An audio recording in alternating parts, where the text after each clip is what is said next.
귀한 찬양 감사합니다. 우리가 고백한 것처럼 우리의 눈이 좀 열려져서 주의 역사를 보고 우리의 귀가 열려져 주의 말씀이 들려지는 그런 축복이 함께 하시기를 소망합니다. 이제 우리에게 주신 하나님의 말씀을 하나하나 찾아서 눈으로 보시고 귀로 듣는 시간 같습니다.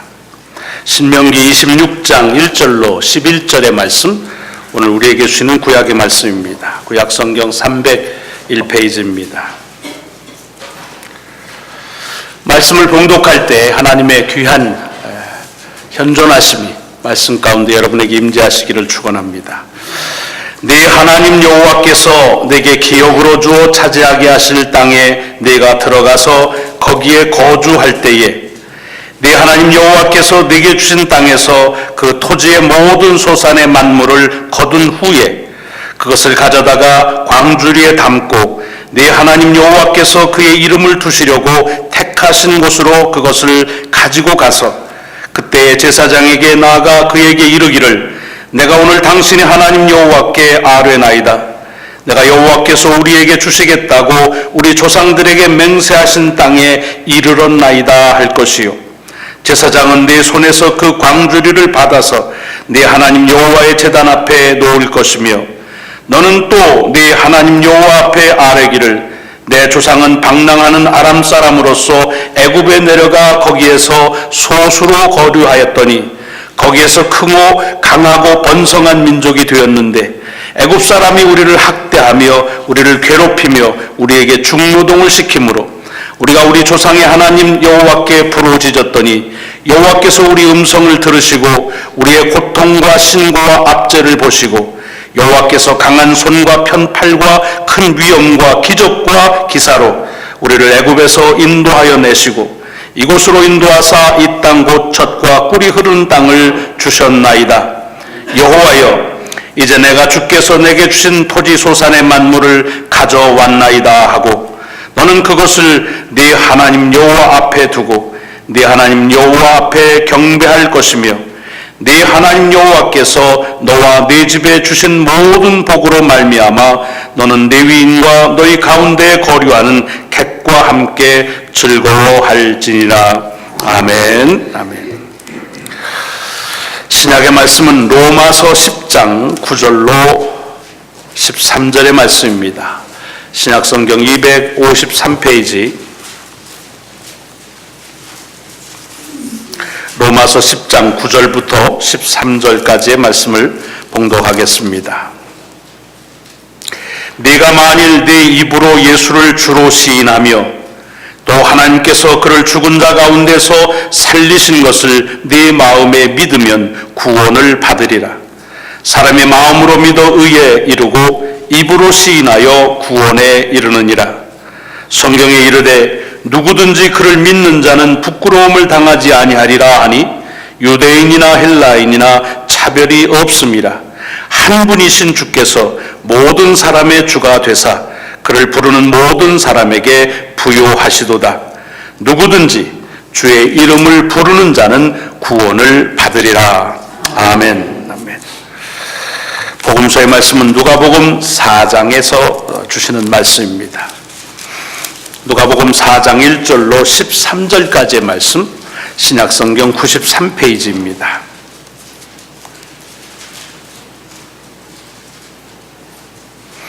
예수께서 성령의 충만함을 입어 요단강에서 돌아오사 광야에서 40일 동안 성령에게 이끌리시며 마귀에게 시험을 받으시더라.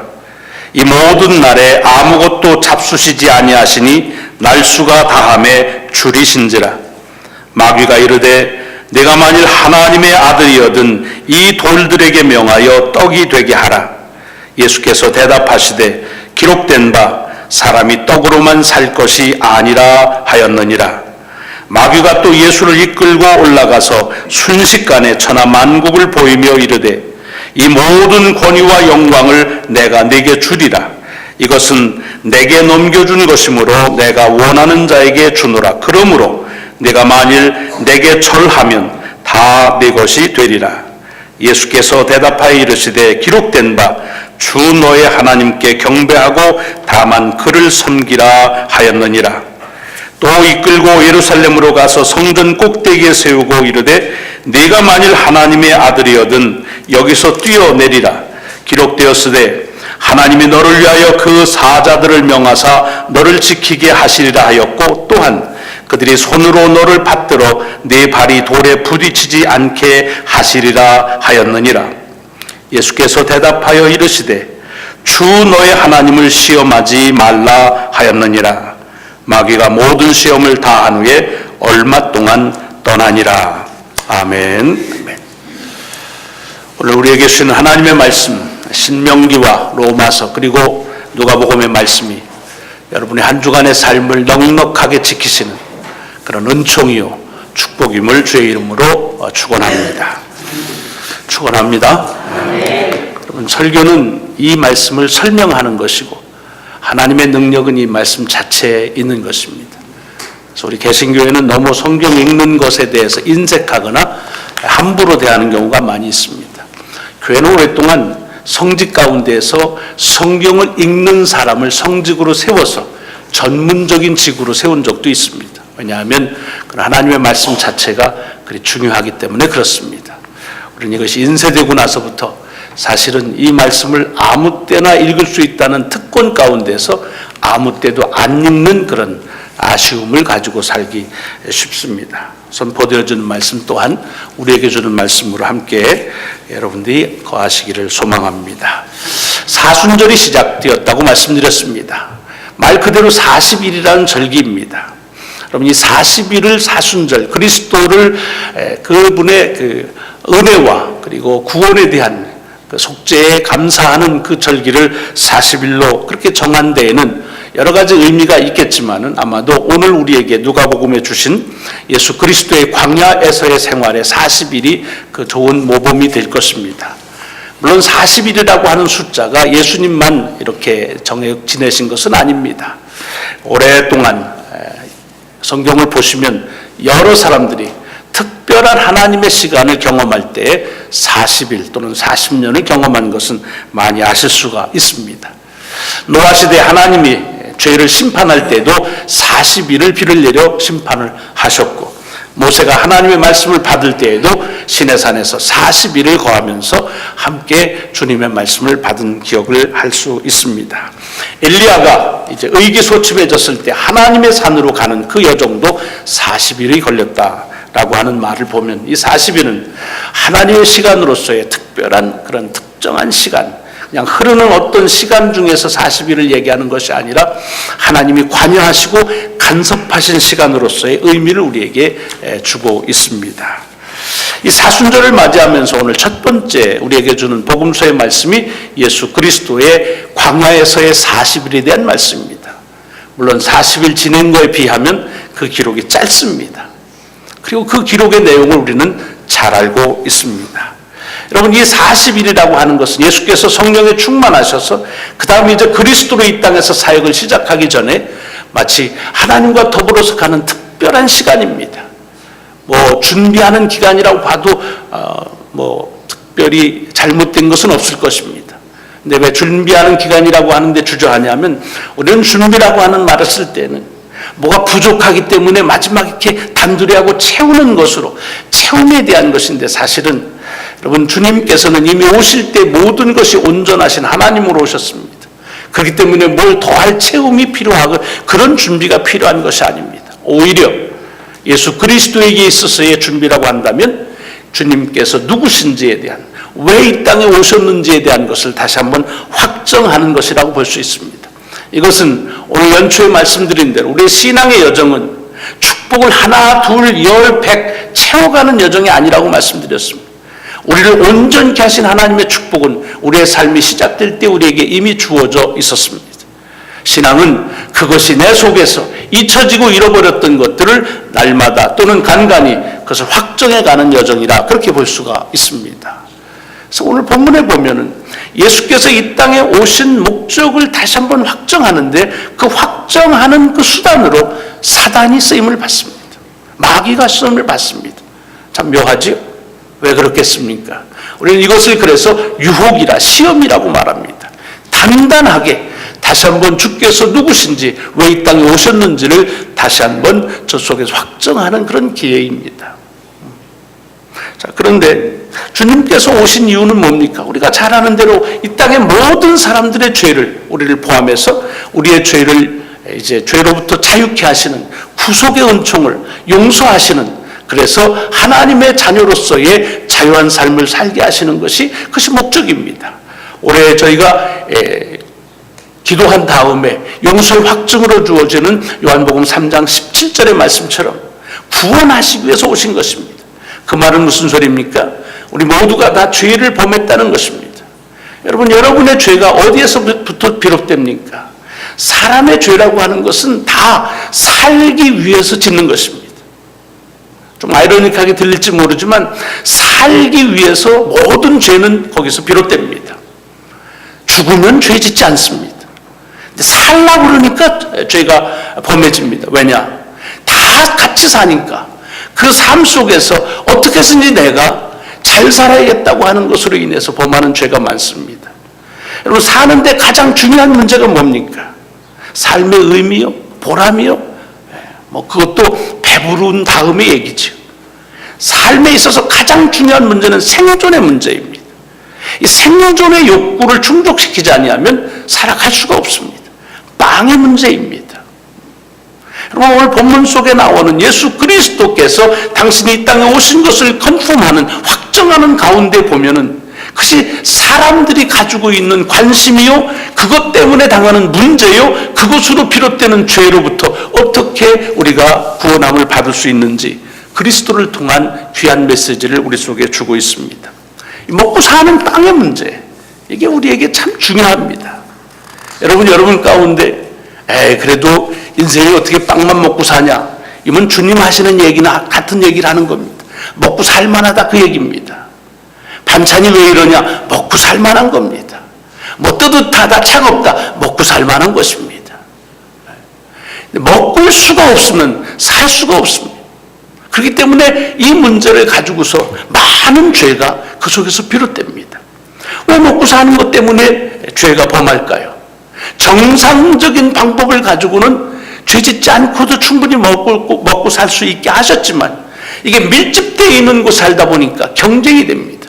서로 간에 먹으려고 하고, 서로 먹다 보면 더 잘 먹으려고 하니까 다른 사람이 먹는 것까지도 빼앗기지 않으려고 하는 이런 욕심 가운데에서, 탐심에서부터 죄는 비롯될 때가 참 많습니다. 많은 경우에 죄는 먹고 사는 문제로부터 비롯되는 경우가 참 많이 있습니다. 그래서 이 땅의 죄의 문제를 해결하러 오신 예수 그리스도에게 사단이 첫 번째 제안을 하는 겁니다. 내가 이 땅의 사람들의 죄의 문제를 해결하려면 이 빵 문제를 해결해야 된다. 그래야 모든 사람들이 먹을 수 있을 만큼의 빵이 있으면 그러면 죄를 범하지 않을 것이다 라고 말하는 것입니다. 지금도 이 기아의 문제, 식량 문제 때문에 많은 사람들이 노력하면서 거는 그런 이슈가 뭡니까? 이 문제가 해결이 돼야 세계 평화가 온다고 얘기합니다. 그런데 그것에 대해서 주님께서 뭐라고 대답을 하십니까? 그것은 사람이 빵으로만 사는 것이 아니다라고 말씀하십니다. 오해하시면 안 됩니다. 이것은 빵 안 먹어도 산다는 말이 아닙니다. 빵은 먹어야 됩니다. 빵이 아니라 밥, 음식은 먹어야 되는 겁니다. 그런데 그 먹어야 된다고 하는 것, 그것을 지금 부정하시는 것이 아니라 먹어야 되는데, 그런데 그것을 먹음으로써 모든 죄가 다 그러면 소멸되느냐? 그건 아니라는 것입니다. 사실은 많은 문제가 이 생존의 욕구 때문에 그걸 충족하기 위해서 오는 비정상적인 방법을 동원해서 욕심 때문에 오는 건데, 만약에 그것이 우리의 죄를 짓는 이유라고, 그것만이라고 한다면 우리의 모든 죄는 빈곤하는 지역에서 더 창궐해야 됩니다. 가난한 데에서 더 많은 죄가 일어나야 됩니다. 그런데 꼭 그렇지 않은 것을 우리는 상식적으로 다 알 수가 있습니다. 왜 그렇습니까? 밥은 먹고 나면 그러면 딴 생각이 듭니다. 그 다음에는 다른 사람들이 보여집니다. 그러고 나서는 어떻게 됩니까? 다른 사람과의 사회적인 관계를 가지고 있는 그 관계에 있어서의 충족됨이 있어야 됩니다. 사회적인 충족이 있어야 됩니다. 중족이라는 말은 좀 고상하게 쓴 말이고, 경쟁에서 이겨야 되고, 더 많이 가져야 되고, 더 높아져야 되고, 그리고 더 많이 추앙을 받아야 됩니다. 그것이 권위의 문제요, 영광의 문제입니다. 사람을 지배할수록 그것을 잘 산다고 보는 겁니다. 영광을 받을수록 그것은 인생의 삶의 가치가 더 보람됐다고 얘기하는 것입니다. 그것이 세상의 기준입니다. 그런데 이것도 땅의 문제나 똑같습니다. 이 문제가 그래서 그걸 가지려고 얼마나 노력을 합니까? 사실은 신앙의 문제 때문에 일어나는 죄보다는 이 권위와 이 영광의 문제를 가지려고 하는 데서 오는 그런 죄는 훨씬 더 강하고 훨씬 더 아주 나쁩니다. 우리 속에 그런 것들을 얼마든지 볼 수가 있기 때문에 크게 설명하지 않아도 잘 아실 것입니다. 여러분 자신을 보십시오. 여러분 속에서 오는 인생에 있어서 잘못이 어디서부터 비롯됩니까? 때로는 먹는 문제 때문일 수 있습니다. 그러나 그 문제가 해결이 되면 바로 이어서 나오는 것이 권위에 대한 문제, 영광에 대한 문제입니다. 체면에 대한 문제, 명예에 대한 문제, 인정에 대한 문제입니다. 그래서 두 번째, 이 사탄은 제한하는 겁니다. 그렇다고 한다면 빵으로만 살지 않는다. 오케이. 그러면 그렇게 사람들이 원하는 고난과 권위, 내게 모든 이 세상의 천하 만국에 있는 고난과 권위가 그리고 영광이 내게 있는데 네가 나한테 절을 하면 이걸 내가 내게 주겠다라고 말합니다. 여러분 같으면은 이럴 때 어떻게 하겠습니까? 물론 예배 시간이니까 그래도 안 받죠. 사탄이 주는 건데 받겠습니까? 라고 얘기하시겠죠. 근데 가만히 생각해 보니까 이게 거절하기에 매우 아주 아까운 그런 제안입니다. 한번 절만 딱 하면은 그다음부터는 온 천하 만국의 모든 권위와 모든 영광을 차지한다는 겁니다. 이 사탄의 제안이 얼마나 달콤한지. 그러면 이제는 네가 네 마음대로 이 고난과 영광의 문제를 가지고 있는 사람들에게 네 스스로 그것을 조정할 수 있고 그리고 그것을 판단할 수 있는 권한을 내게 주겠다고 하는 것입니다. 그런데 주님이 뭐라고 대답하십니까? 오직 하나님만 섬기라 그럽니다. 이게 무슨 뜻일까요? 세상의 모든 것들의 영광과 권위에 대해서는 다 그냥 헌시처럼 버리라. 물론 그 말입니다. 그럼 왜 그렇습니까? 오늘 본문에 사탄이 얘기하는 것을 주의 깊게 보시면은 이 세상 천하 만국의 권위와 영광은 다 누구에게 속했느냐? 자기 사탄에게 속한 것이라는 겁니다.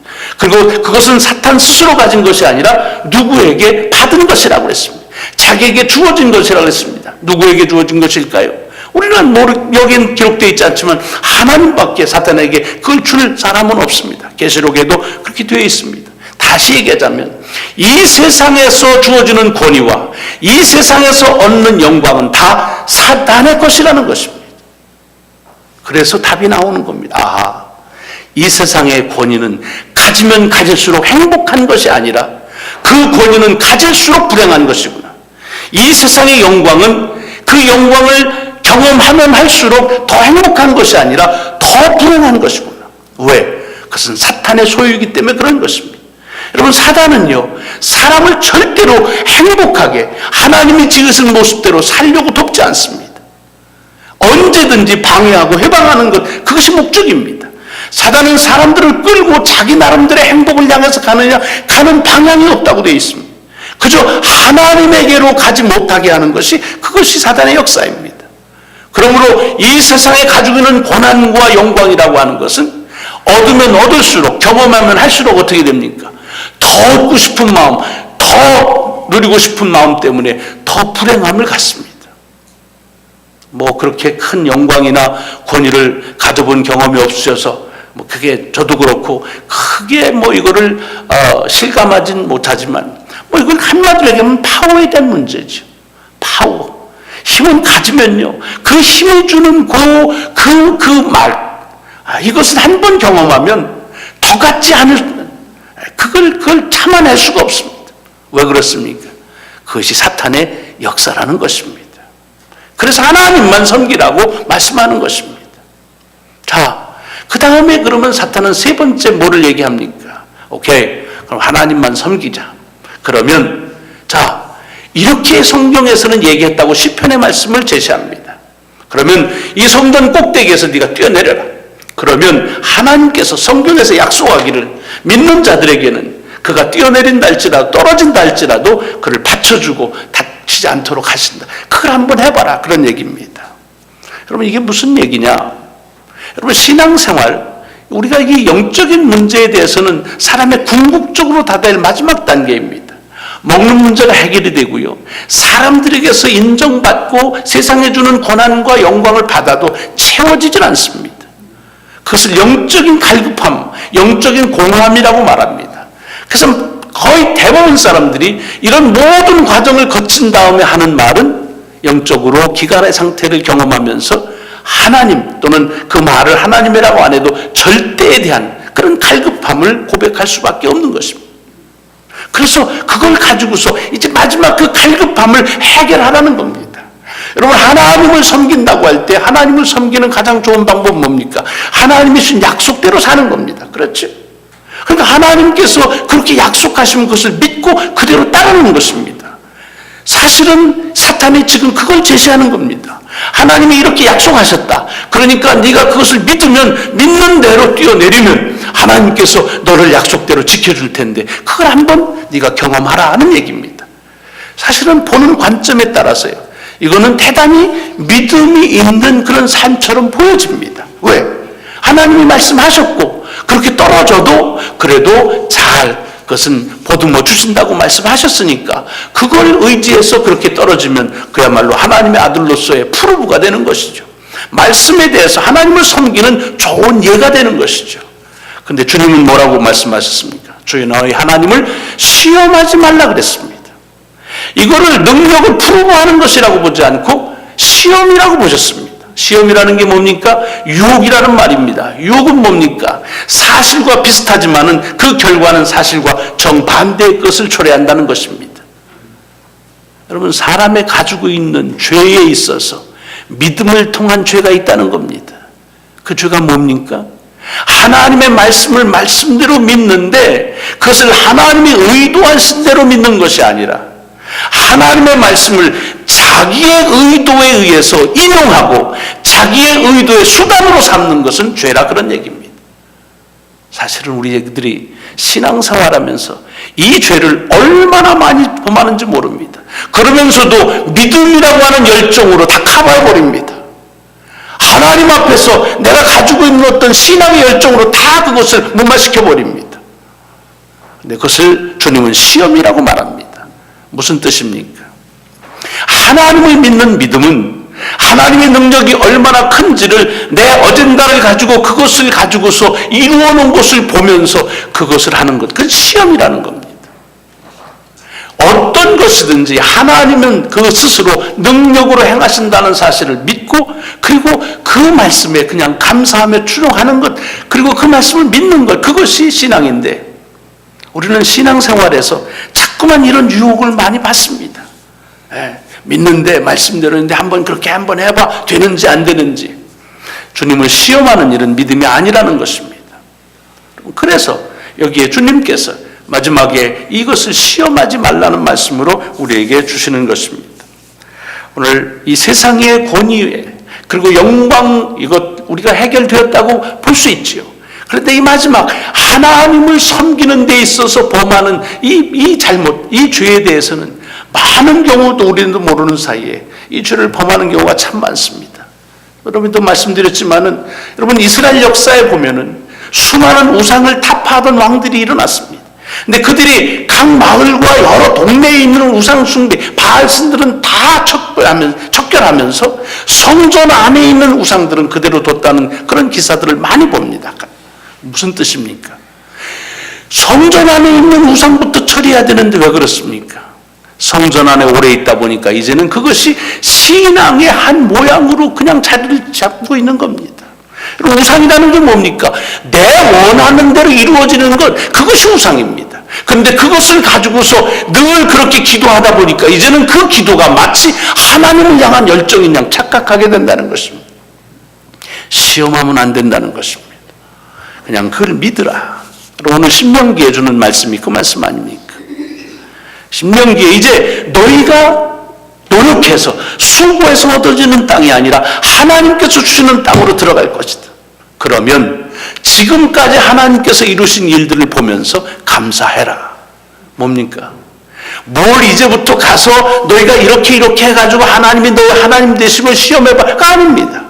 이미 충분한 것을 너희에게 허락하신 것을 기억하면서 감사하는 것, 그것이 신앙인의 바른 모습이라는 겁니다. 여러분, 우리가 주일날 교회 와서 앞으로 되어질 한날의 삶에서 이런 일은 이렇게 해주시면 믿겠습니다, 저런 일은 저렇게 해주시면 믿겠습니다 하는 여러분의 가지고 있는 간구를 신앙에 미명하여 하나님을 시험하는 것이, 그것이 올바른 예배자의 모습이 아니라는 것입니다. 이미 하나님께서 우리에게 베푸신 능력들을 보면서 그 일을 감사하는 것, 그것으로 족하다고 하는 것입니다. 바울은 로마서에서 한 걸음 더 나가 얘기합니다. 구원을 어떻게 받느냐? 하나님이 누구신지를 알고 그것을 잘 프로브하고, 그가 아니라는 거예요. 그냥 주의 이름을 부르면 그러면 구원을 받는다는 것입니다. 마음으로 믿으면 의에 이른다는 것입니다. 입으로 시인하면 그러면 구원을 받는다고 하는 얘기입니다. 여러분의 지금 문제, 삶을 살아가면서 문제는 어디에 있는지 한번 이 말씀 속에서 점검해 보십시오. 신앙의 문제입니까? 생존의 문제입니까? 그렇다고 한다면 여러분에게 주시는 말씀은 사람은 빵으로만 사는 것이 아니라고 하는 말씀에 귀를 기울이라는 것입니다. 세상에서 가지고 있을 영광과 사람들의 인정함과 내 사회적인 욕구, 그것 때문에 여러분이 고민한다고 한다면 그 모든 것들은 사단에게 속한 것이고, 그러나 그 사단을 지배하는 하나님만을 섬기라고 하는 주의 음성이 오늘 여러분에게 주시는 음성으로 받으시길 바랍니다. 이 문제가 해결되었다고 해서 여러분들이 우리 스스로를 그냥 쉽게 여기지 마십시오. 사단은 매우 무섭게 하나님의 말씀을 네가 원하는 대로 그것을 이용해보라고 하는 그런 음성으로 우리를 마구 휘두릅니다. 믿음이라는 미명 때문에 하나님을 시험하지 말라는 것입니다. 그것은 이 생존의 욕구로 오는 죄나, 또는 이 땅에 사단이 주는 그런 고난이나 권위나 명예로 인해서 오는 죄나 같은 죄라고 하는 것을 우리에게 명시합니다. 하나님이 그리스도를 이 땅에 보내심으로 그를 통해서 우리를 구원하신다고 하는 사실이 잘 설명되어지든 그렇지 않든, 깨달아지든 그렇지 않든 내 입술에 그것이 나의 고백이 되고 내 마음에 믿어지는 것으로서 족한 것을 우리의 믿음에서 다시 일러주는 말씀입니다. 한 40일 사순절 기간 동안이 이런 믿음의 본질을 다시 한번 회복하는 그런 저와 여러분이 되시기를 주의 이름으로 축원합니다. 기도하시겠습니다.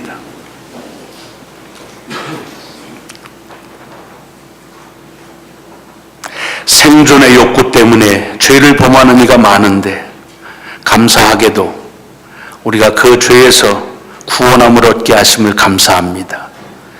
이 세상에 주는 권위와 세상에 주는 영광 때문에 고민하며 갈등하며 더 가지려고 하는 속에서 몸부림치는 이들이 많은데, 주께서 주신 귀한 은혜로 이 세상에 주는 권위와 그리고 영광이 우리를 행복하지 못하게 할 것이라는 것을 알고 믿음의 거룩한 길을 가게 하심을 감사합니다. 주님, 이제는 우리가 이런 삶 속에서 우리를 휘잡는 사탄의 유혹을 다시 한번 물리칠 수 있기를 소망합니다. 믿음이라는 미명하에 주님을 시험하지 않게 하여 주옵소서.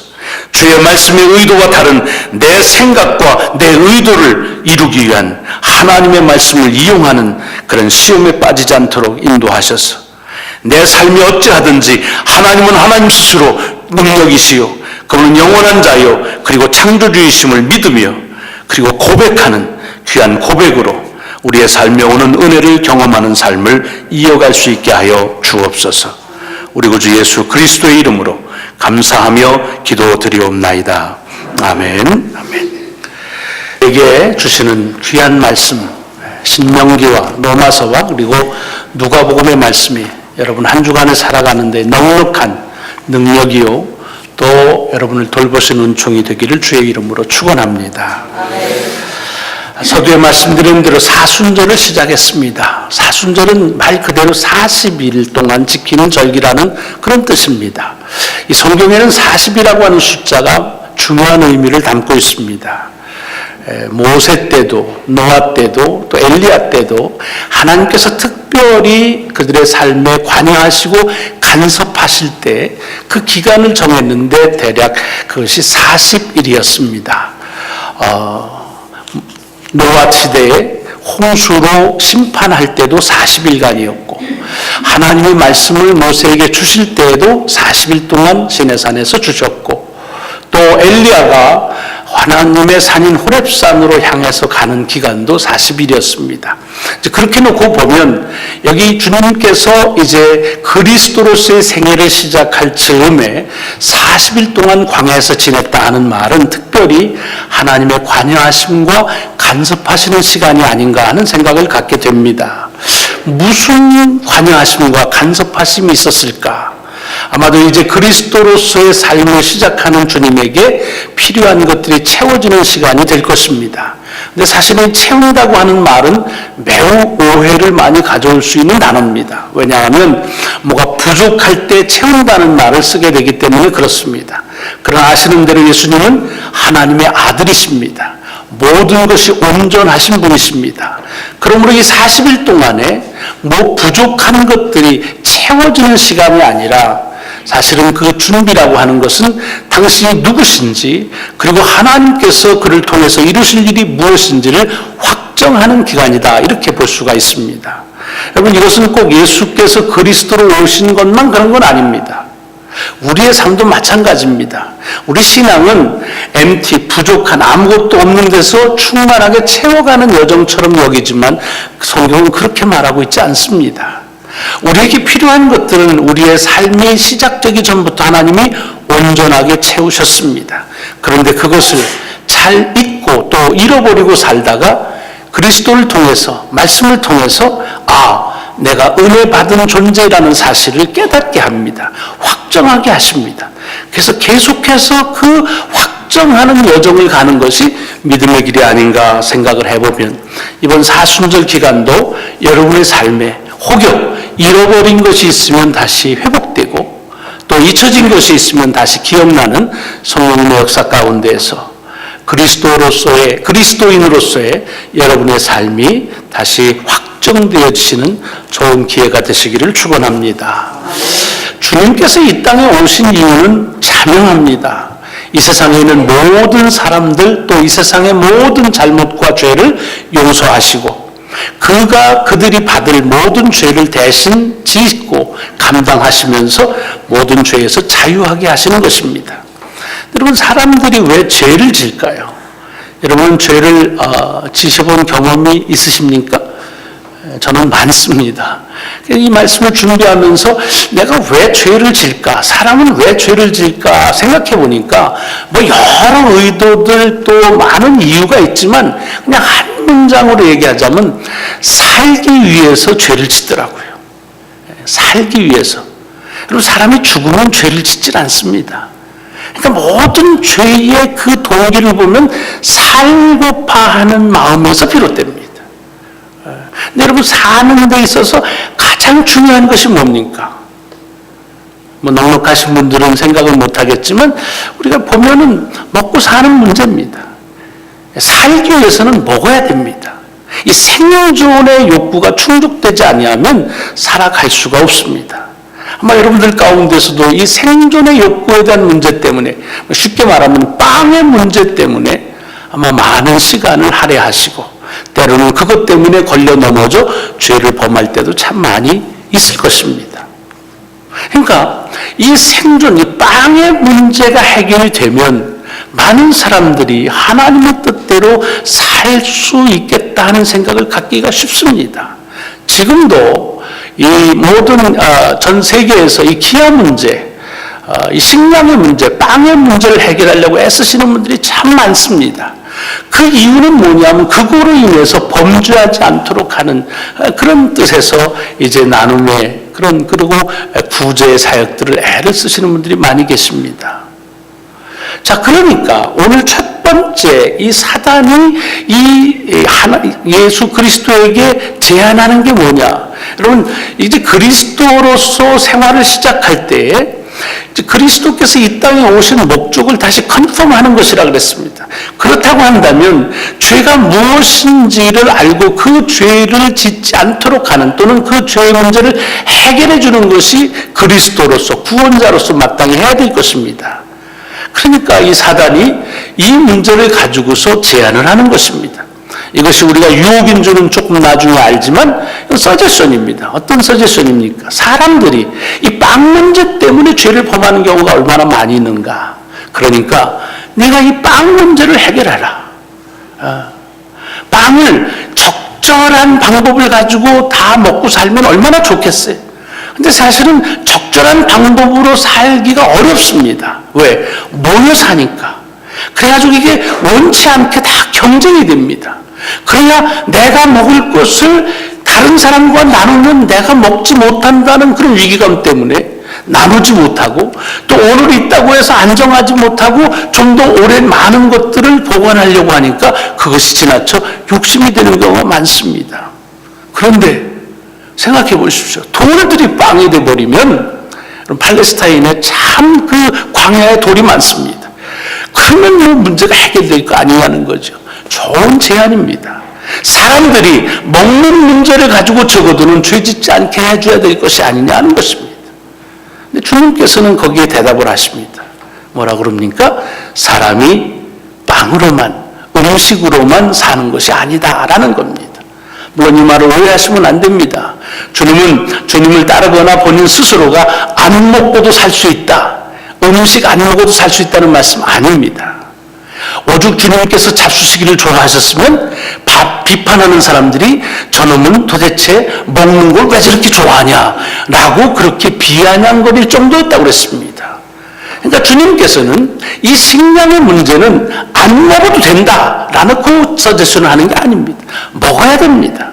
또 이 먹어도 또 잘 먹어야 되는 문제 때문에 죄를 많이 범하는데, 그런데 그 문제 해결을 빵을 공급함으로 그 문제가 해결될 수 있다라고 말씀을 안 하시는 것입니다. 여러분, 이것은 사실은 오늘 우리가 이 성경을 통해서 깨닫는 지혜지만 그냥 통계적으로 봐도 이것은 말씀이 옳습니다. 왜냐하면 오늘날 우리 지구상에 사람들이 먹을 수 있는 빵의 분량이 적기 때문에 음식의 양이 적어서 기근의 문제가 있는 것이 아닙니다. 마태복음의 이 말씀에 빵이 아니라 하나님의부터 비롯되는 말씀에 의해서 산다는 얘기를 합니다. 그것이 뭡니까? 더불어 살라는 얘기죠. 나누라는 얘기죠. 함께 욕심 사납게 살지 말라는 얘기를 좀 말씀하시는 거죠. 예. 오늘 우리들의 기근의 문제는요, 이것은 생산의 문제가 아니라 분배의 문제입니다.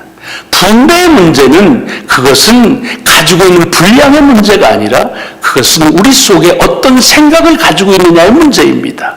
왜 아직도 기근의 문제 때문에, 이 빵의 문제 때문에 죄를 범하고 있는가? 그것은 하나님께서 이 땅에 빵을 충분히 주시지 않아서 그래서 돌로 만들어서 채워야만 해결될 문제가 아니라 이미 넉넉하게 주셨음에도 불구하고 그 말씀대로 살지 못하는 데 문제가 있다고 하는 것을 주님께서 말씀하십니다. 그러니까 오늘 우리들에게 있어서 그리스도를 통해서 죄의 문제를 해결하는데 이 음식, 생존의 문제만 해결되면 된다고 하는 것, 이것이 그럴듯하게는 들려지지만 우리가 돌아가는 사회 현상을 볼 때 이것은 아니라고 하는 것을 이미 주님이 말씀하신 걸 경험하고 사는 것입니다. 그러니까 다시 이 사단이 어떤 제안을 합니까? 높은 데로 가서 순식간에 천하만국을 보게 하면서 그 속에 권위와 영광을 보면서 얘기합니다. 이게 다 내게 주어진 것인데, 그런데 네가 나한테 절만하면 이 모든 것을 너에게 주겠다라고 말합니다. 뭘 의미합니까? 여러분, 사실은 빵의 문제만이 우리를 죄짓게 범한다면 빈곤하고 결핍한 지역은 죄가 창궐해야 되는데, 사실은 그렇게 해서 짓는 죄도 있지만 그 죄보하고는 비교할 수 없는 죄가 어디서부터 비롯됩니까? 사실은 먹고 살만한 데부터 그 일들은 더 창궐합니다. 사람이 빵의 문제, 이 먹을 것이 해결이 되면 그 다음에 무슨 생각이 드냐면 자꾸 다른 것을 보게 됩니다. 다른 사람과 비교하게 됩니다. 그래서 이제는 생존의 욕구가 충족이 되면 사회적인 욕구가 충족이 돼야 됩니다. 이걸 좀 고상하게 얘기하는데 이 생존의 속에서 앞서가야 되고 다른 사람보다 더 힘을 가져야 되고 그것이 고난이 되고 그리고 그것이 영광이 될수록 더 좋다고 하는 것입니다. 여러분, 얼마나 많은 죄들이 이 권위를 더 갖겠다고 하는, 고난을 더 주겠다고 하는 데서 비롯됩니까? 얼마나 많은 잘못들이 이 땅에서의 다른 사람에게서 인정받는, 그래서 내가 영광스러움을 얻겠다고 하는, 그것도 다른 사람보다 더 얻겠다고 하는 데서 비롯될 때가 얼마나 많이 있습니까? 이건 그냥 사회만 보는 것이 아니라 제 자신의 말씀 속에서 비춰보니까 이게 아주 득실하더라고요. 목사로 살면서도 이 문제가 해결이 안 되는 거예요. 그러면서 어떻게 쓰는지 어떤 그 영광스러움에 또는 그 권위에, 뭐 이렇게 말하면 난 영광이나 권위는 버렸습니다 말하지만 아주 자질구레하는 아주 조잡스러운 그런 모습으로 얼마나 많이 내 생각 속에, 생활 속에 박혀 있는지 모릅니다. 자, 이 문제 때문에 세상은 심각한 죄를 범하고 있습니다. 가식이 있습니다. 다른 사람들의 것들을 넘어뜨리려고 하는 지배의 욕심들이 있습니다. 그런가 하면 다른 사람들에게 비춰줄 것들을 내가 가져야 된다고 하는 그런 아집에 쌓을 때가 참 많이 있습니다. 그러니까 이 사단이 제안하는 것은 뭐냐? 그러니까 내가 이 모든 권위와 영광을 너한테 줄 테니까 이제 네가 그것 가지고서 사람들에게 네가 하고자 하는 것들을 한다면 모든 사람은 들을 거라고 하는 얘기입니다. 그런데 주님께서는 사실 이런 제안이 상당히 이게 거부하기 어려운 제안 아닙니까? 저는 뭐 천하만국의 고난이나 영광은 고사하고 그냥 뭐 한 10년 쓸만한 것만 주더라도요, 그저 그냥 눈 딱 감고 받을 그런 유혹이 참, 그런 마음이 많습니다. 여러분은 안 그러시겠지만 그래요.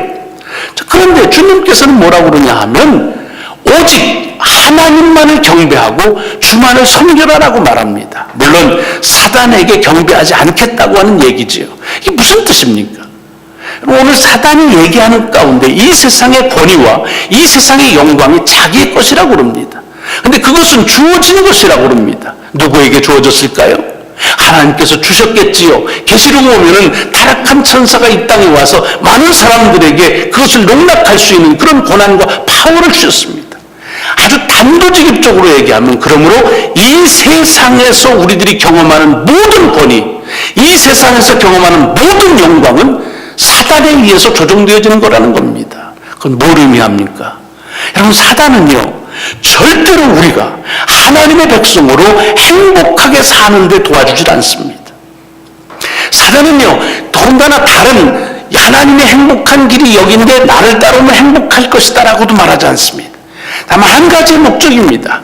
사람이 복받은 존재로 살아가는 것들을 잊게 하고 그리고 그 복의 길로 가지 못하게 하는 불행하게 사는 것이 그 사단의 역할입니다. 그래서 이 땅에서 권위는 가지면 가질수록 사실은 더 행복해야 되는데 더 불행하다고 말합니다. 영광은 가지면 가질수록 더 그것이 나의 삶에서 자족감이, 만족감이 들어야 되는데 가질수록 이 세상에서의 탄식이나 걱정은 더 많아집니다. 우리가 사는 사회도 마찬가지 아닙니까? 실상 우리들에게 있어서 비교할 수 없는 것들을 우리에게 주어졌지만 그렇다고 비교할 수 없을 만큼 그 전날에 비해서 행복하십니까? 그렇지 않습니다. 더 많은 그 고난에 대한, 그 권위에 대한 좋게 말하면 갈급함, 욕망 때문에 우리가 불행을 자초할 때가 많습니다. 왜 그러느냐? 그것이 사단에 의해서 조종되었기 때문이라는 것입니다. 주님의 대답은 그러므로 내가 주는 그 권위, 내가 주는 영광, 그것으로는 이 땅에서의 만족스러운 삶을 살 수가 없다고 단호히 거부하시면서 하나님만이 모든 것들의 고난과 모든 영광을 받으시고 또 주관하시는 분이 하나님이시라는 사실을 주목하라는 것입니다. 여러분, 이것은요 인생에 있어서 먹을 문제가 해결되고 사회적인 욕구와 권한과 모든 영광을 받은 사람들에게 거의 공통적으로 다가오는 도전입니다. 무슨 얘기냐 하면 여러분 사람들이 권한이나 영광을 가져보세요. 그것에 만족하면서 나는 됐다 하는 사람은 아무도 없습니다. 오히려 많은 사람들이 그것을 경험할수록 공허함을 얘기합니다. 뭐예요? 차지는데 가득 채워지는데 공허하다는 것입니다. 그것이 어떤 공허함입니까? 영적인 공허함입니다. 절대자의 빈곤입니다. 그것을 우리는 하나님의 빈곤이라고 말씀드릴 수 있습니다. 하나님을 향하지 아니하고서 거룩함으로 가지 않고서 더군다나 우리에게 있어서 그 세상에 주어지는 권위나 영광을 가지고서는 그것은 만족할 수가 없는 것입니다. 그래서 하나님을 섬기는 일은 매우 중요한 것입니다. 그런데 여러분 이것을 가지면은 그냥 사단이 거기서 말아야 되는데 또 한 차례 얘기합니다. 그래서 뭘 얘기합니까? 오케이. 그렇게 하나님을 잘 섬기는 것이 좋으냐? 그렇다고 한다면 이걸 한번 시험해봐라. 뭐냐? 하나님께서 말씀하신 약속이 있다. 하나님의 백성은 높은 위험한 가운데서 떨어지더라도 그의 천사를 동원해서 저를 다치지 않게 그 손으로 붙잡으시고 그리고서 그를 안전하게 해준다는 말씀이 있다. 시편의 말씀입니다. 그러니까 네가 하나님의 아들이면 한번 떨어져 봐. 그러면 하나님께서 어떻게 능력을 하는지 그것을 한번 네가 시험해봐라는 얘기입니다. 여러분 이게 어떻게 보면 굉장히 설득력 있는 얘기입니다. 왜? 하나님을 섬긴다는 말은 하나님의 말씀대로 산다는 말입니다. 그럼 하나님의 말씀대로 산다고 하는 데 있어서 가장 중요한 것이 뭡니까? 하나님이 약속하신 대로 믿고 그대로 살아가는 것입니다. 그리고 그 약속이 어떤 것인지를 경험하는 것입니다. 지금 사탄은 그렇게 지금 제안을 하는 겁니다. 그러니까 약속한 것이 맞는 것인지 한번 네가 그렇게 해봐라. 네가 하나님의 아들이라면 그렇게 해야 되지 않겠느냐는 얘기입니다. 여러분 이것을 왜 주님은 시험이라고 말했을까요? 여기 시험은 테스트가 아닙니다. 템팅입니다.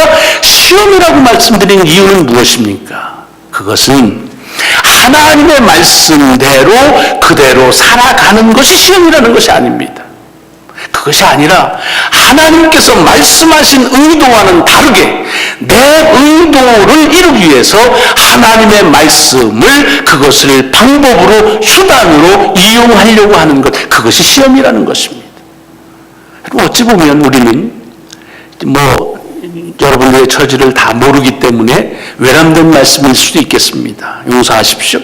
사실은 이 생존의 욕구의 문제로 죄짓는 일들은 어느 정도 피할 수 있습니다. 그렇죠? 또 신앙생활을 가졌으면 이 세상에 주는 권위나 이 세상에 주는 영광 때문에 우리가 그것 때문에 시간을 낭비하지 않을 수 있습니다. 근데 오히려 저는 이 세 번째 사단이 하나님을 섬기는 것을 가지고 우리로 하여금 시험에 들고 유혹에 빠지는 일들에는 대단히 무방비일 때가 참 많다는 걸 제 스스로 경험하게 됩니다. 무슨 뜻이냐? 우리는 믿음의 열심이나 열정이라고 하는 이유 때문에 하나님께서 주신 그 말씀이 정말로 내게 이루어지는지를 보는 그런 시험들을 참 많이 합니다. 그리고 그것을 마치 믿음의 그런 프랙티스처럼 생각합니다. 그렇지 않다는 것입니다.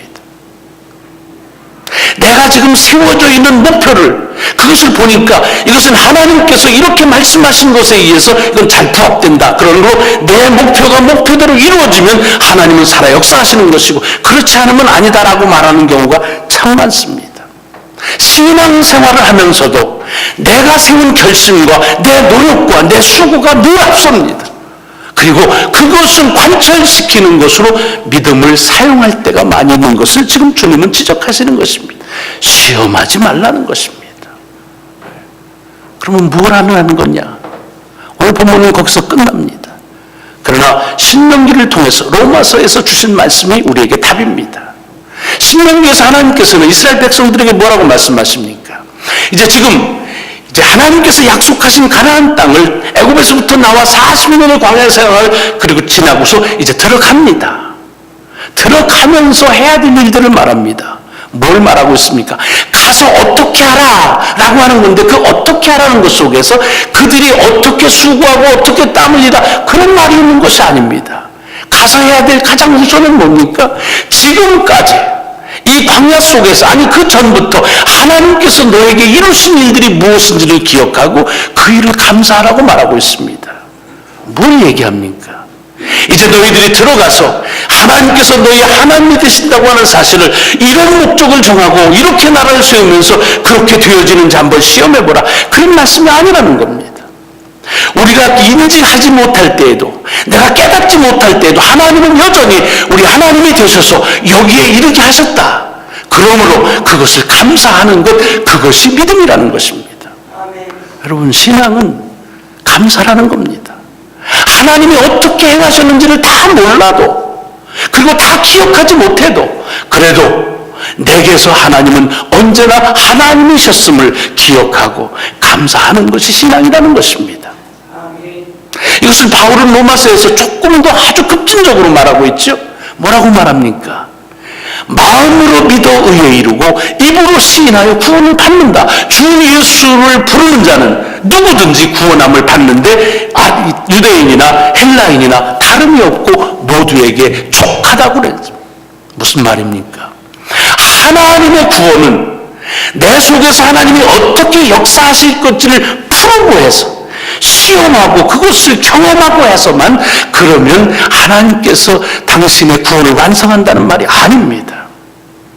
어떨 때는 내가 알지도 못할 때, 그리고 그 뜻이 무엇인지를 다 이해하지 못해도 내 마음으로 믿고 입으로 시인하면 그것으로 구원은 이룬다는 것입니다. 무엇을 말합니까? 하나님의 절대하심, 그리고 하나님의 임의성, 하나님께서 스스로 하신다고 하는 데 대한 그것을 그대로 믿고 순종하는 것, 감사하는 것이, 고백하는 것이, 그것이 믿음이라고 하는 것입니다. 여러분, 이 말씀을 가지고 이제 40일을 살아가면서 한번 내게 주시는 도전은 무엇인가? 사단은 내게 뭐라고 제안을 하고 하나님께서는 내게 뭐라고 말씀하시는지를 한번 여러분 각자 한번 다짐해보고 가늠해볼 필요가 있습니다. 신앙의 문제, 생존의 문제 때문에 아직도 그것 때문에 실험하거나 그것으로 인생을 산다고 한다면 하나님께서 그리스도를 통해서 말씀하신 음성이 그 여러분을 위한 말씀입니다. 사람이 빵으로 사는 것은 아니다. 여러분, 이건요, 주님의 말씀만 그런 게 아니에요. 먹고 살만 하면 누구나 다 하는 얘기입니다. 사람이 어떻게 빵만 먹고 사냐? 어떻게 밥만 먹고 사냐? 우리는 불평으로 하지만 하나님께서는 빵의 문제를 가지고 살아가는 데 연연하는 이들에게 삶의 진리는 거기에 있지 않다고 재촉하시는 말씀입니다. 이 세상에 주는 인정과 그리고 권위와 그리고 영광 가운데 혹시 그것으로 인해서 정진하고 있다고 한다면 주께서 하시는 말씀을 들으셔야 합니다. 이 모든 세상의 권위와 영광은 사단에 의해서 조종될 수밖에 없다. 그러므로 그 속에서는 참된 만족은 있을 수가 없다. 하나님을 섬겨라. 하나님만이 내 속에서 이미 그분을 섬길 때에 내게 채워진 축복을 깨닫고 잃어버리고 그리고 잊혀진 것들이 다시 확정되어짐으로 인해서 내가 얼마나 귀한 존재인지를 깨닫는 신앙을 살아갈 수 있다는 것입니다. 또 믿음의 여정을 해나가시면 하나님을 시험하지 말자는 겁니다. 자꾸만 내 아젠다를 걸고 그것을 가지고서 관찰하려고 하는 것을 신앙의 열성이라고 하는 그런 옷을 입혔다고 한다면 그것을 내려놓으라는 겁니다. 그것이 부모로서 자녀에 대한 그런 목적이라도 내려놓으라는 겁니다. 가정이나 교회에 대한 우리의 목적도 내려놓으라는 것입니다. 왜? 이스라엘 백성들은 그들이 애굽에서 있을 때 그 가나안 땅에 간다고 하는 하나님의 약속을 스스로 이룬 거지 그들의 어떤 노력으로 이루어진 것이 아니라는 것을 깨닫게 하시는 겁니다. 하나님을 시험하지 말고 하나님의 하나님 되심을 내 삶의 형편과 처지에 따라서 언제든지 나와 함께 하심을 믿으시면서 지나간 삶 속에서 이루신 일 감사하시고 그리고 예수가 그리스도이심을 고백함으로 내게 주어지는 참으로 귀한 삶의 소중함을 다시 한번 깨닫고 살아가는 저와 여러분이 되시기를 주의 이름으로 축원합니다. 기도하시겠습니다.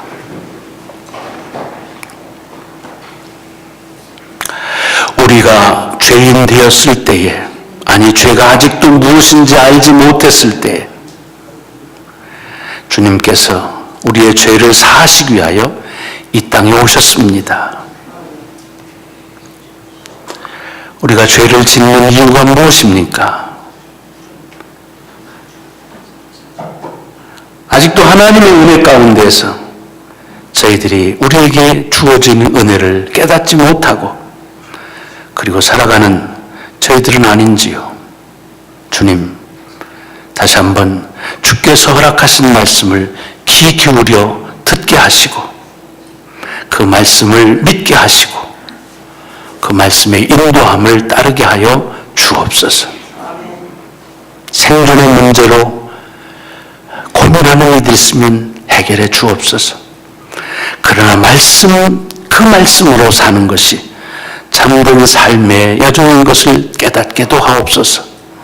세상의 고난과 사람들의 인정 때문에 몸부림치는 있으면 축복하옵소서. 결국은 그것으로 만족할 수 없음을 깨닫게 하시고 하나님을 앙모하게 하여 주옵소서. 믿음의 길을 간다고 하면서도 여전히 내 아젠다를 놓지 못하는 그런 일 있으면 축복하옵소서. 주님, 내가 원하는 대로 인도하든 그렇지 못하든 하나님은 나보다 나를 더 잘하시는 분으로 나를 온전케 하심을 믿으며 따라가게 하여 주옵소서. 우리 구주 예수 그리스도의 이름으로 감사하며 간절히 기도드리옵나이다. 아멘. 아멘.